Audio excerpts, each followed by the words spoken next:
This just got real. Let's get it. I want to be here when you call the president. Can I hear your call? Because I don't believe it. It was the Department of Commerce that needed the approvals, but Gavin Newsome had to sign them. I got it all done. Nobody could believe it. It was all done. I said, I got it. You got so much water. All you have to do is sign. And that guy didn't want to sign. But we had it all done. Every time I go to California, I said, you have so much water. Why was there no water in the hydrants, Governor? What if there was someone you didn't like, and he or she came up to you and told you how to fix an upcoming problem that was detrimental to the safety of those around you? Like maybe even the safety of a whole state, the biggest state with the most people in it that you promised to protect. Well, Trump gave that solution and prophesied it on Joe Rogan's show and warned Gavin Newsome about the California fires getting out of control. He warned him. And not only did he warn him about it, but he also told him how to fix the problem. But it fell on seemingly deaf ears because Gavin Newsome's political future is more important than the lives and futures of residents of California. Could this crisis have been averted? You tell me. I mean, you are not going to want to miss any of the information that we're putting in on here today. So please like, subscribe, and grab yourselves a drink. Here we go. We're going to all but spell this out for you, ladies and gentlemen. The 25th of October, Trump went onto the Joe Rogan show to do a podcast interview and said this about the firefighters in California. They had a couple of horrible forest fires in California. And I said, you know, you got a lot of trees standing. Yes, they were healthy trees, sir. I said, with this intense heat, that you could see they were charred a little bit on the bottom, but they were going to be all right because they're soaking wet because they suck up the water, right? But when they fall, right, they're like, you know, it's like lighting a match. Yeah. And you got to be able to clean. They call maintain your forest. So I was with the head of Austria. He said, you know, it's a shame. I see all those forest fires in California, and all they have to do is clean their forest, meaning rake it up. It was the Department of Commerce that needed the approvals, but Gavin Newsome had to sign them. I got it all done. Nobody could believe it. It was all done. I said, I got it. You got so much water. All you have to do is sign. And that guy didn't want to sign. Did he not want to sign because that would be a political victory for you? Okay, I got to jump in here for a second, ladies and gentlemen. I need comment. I need your answer to this question. Okay, first, President Trump says, okay, we got to build a wall. We got to keep the illegal immigrants out or they're all going to come mass flowing in, and we don't want that. Democrats win. I think 12 million illegal immigrants into the United States. Okay, well, now they lose. President Trump's got to go back and fix the problem and put the wall back up that they're actually trying to sell for pennies on the dollar. And now, so the President Trump tried fixing that before it happened. Now we got to go back and pay more instead of just putting the wall up and solving the problem. This is almost the same thing. No preventive maintenance. Nope. Let the fires come, throw the money at it, throw the money at it, and just let the fires come. Now they're going to have to do what President Trump said, and now they got to throw more money at it. I was talking with the governor, and he requested if I could increase the federal funding that was authorized under this legislation from 75% to 90%. We're increasing it to 100% of all the costs to be covered by the federal government. Then it would have cost them to fix it before it got this out of hand. But are the Democrats really that bad at spending money and blowing money and making bad decisions? Just quick question. Let me know. But we're going to continue this, and we're going to roll it from the time before his inauguration or before his election to now. We're going to bring it in order to show you the picture and how this really, really looks bad for the Democrats. Well, most of the time, everything looks bad right now for the Democrats, but we'll continue. But we had it all done. He didn't sign, and then we got on to other things. And I every time I go to California, I said, you have so much water. So President Trump, if California has so much water, where is it? They said, we have no water. I said, do you have a drought? No, we don't have a drought. I said, why don't you have no water? Because the water isn't allowed to flow down. It's got a natural flow from Canada all the way up north of water, more water than they could ever use. And in order to protect a tiny little fish, The water up north gets routed into the Pacific Ocean. Millions and millions of gallons of water gets poured. I could have water for all of that land, water for your forests. You know, your forests are dry as a bone. Yeah. Okay? Dangerous. That water could be routed. You know, you could have everything. Oh, not only dangerous, billions of dollars a year they spend on forest fires. And, you know, there's a case with the environment. They're not allowed to rake their forests because you're not allowed to touch it. So let's fast forward to January 7th, 2025. Devastation, just annihilation. Biggest fire maybe in California history is tearing up Los Angeles. Could it have been totally prevented? I don't know. Could it have been helped or tamed? I think so. Henceforth, of course, Trump tweets, "One of the best and most beautiful parts of the United States of America is burning down to the ground. Its ashes, and Gavin Newsome should resign. This is all his fault." So in response to that, Gavin Newsome does what? He calls up the president and tries to get our free speech taken away from us. So we can't really talk about it. We've got to deal with this misinformation. There were hurricane force winds of mis and disinformation, lies. People want to divide this country, and we're going to have to address that as well.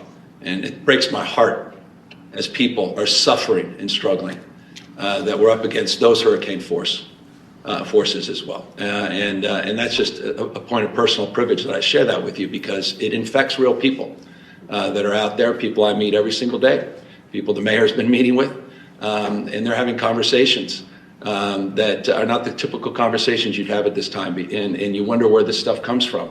And it's very damaging as well. Well, a lot of people are blaming Gavin Newsome.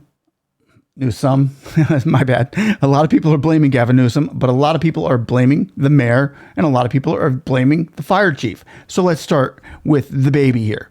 The baby would be the fire chief, who gets put in place by, I'm not sure, the mayor or whatever, but that's probably the lowest person on the totem pole. The fire chief then comes out saying, I care mostly about the DEI here in California, more so than anything. They feel included, they feel valued, and they feel part of a cohesive team. She's a proud member of the LGBTQ community. That just kind of opens the door of people that thought, wow, I didn't even know that was an opportunity for me. Another fire chief comes out and says, well, if a man's going to burn, I shouldn't have to be able to carry him because he put himself in that position. Yes. You want to see somebody that responds to your house, your emergency, whether it's a medical call or a fire call, that looks like you. It gives that person a little bit more ease, knowing that somebody might understand their situation better. Is she strong enough to do this? Or you couldn't carry my husband out of a fire, which my response is, he got himself in the wrong place if I have to carry him out of a fire. And tell me, what do you think about the DEI firefighters? Is that the most important part about a fire? Do you really care who's going to come and get you out of the fire if they look like you? Or I think it's kind of important that you can carry me. So now let's climb the ladder and head over to the mayor. Now, the mayor was in Ghana, Africa, when the fire started.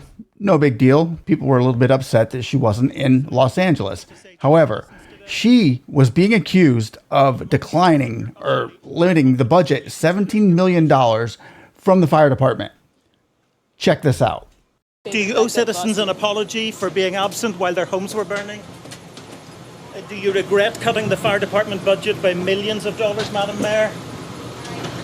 And now she came out and said, that's not true. Gavin Newsome came out and said, that's not true. So in response, the fire chief comes out and says, look, I'm not getting thrown under the bus here. That's true.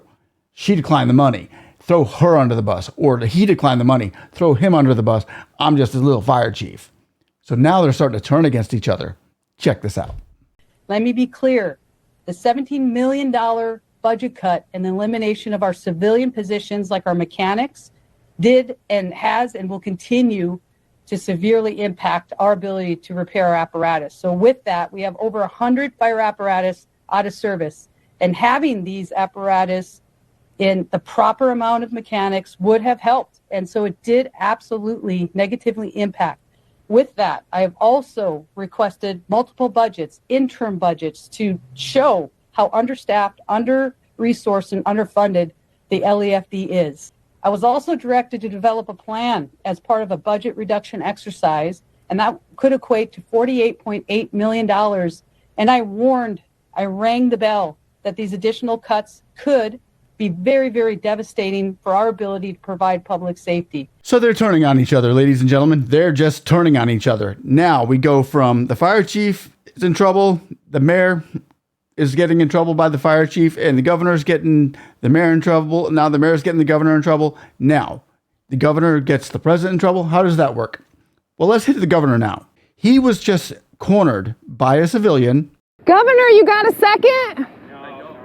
Governor, I live here, Governor. That was my daughter's school, Governor. Please tell me what you're going to do. I'm not going to hurt him, I promise. Gavin Newsome says to her, I'm on the phone with the president right now. Literally talking to the president right now. Then she says, well, can I talk to the president? Then Gavin Newsome, you were caught in a lie there, pal. He says, I can't get in touch with the president. I can't get no service out here.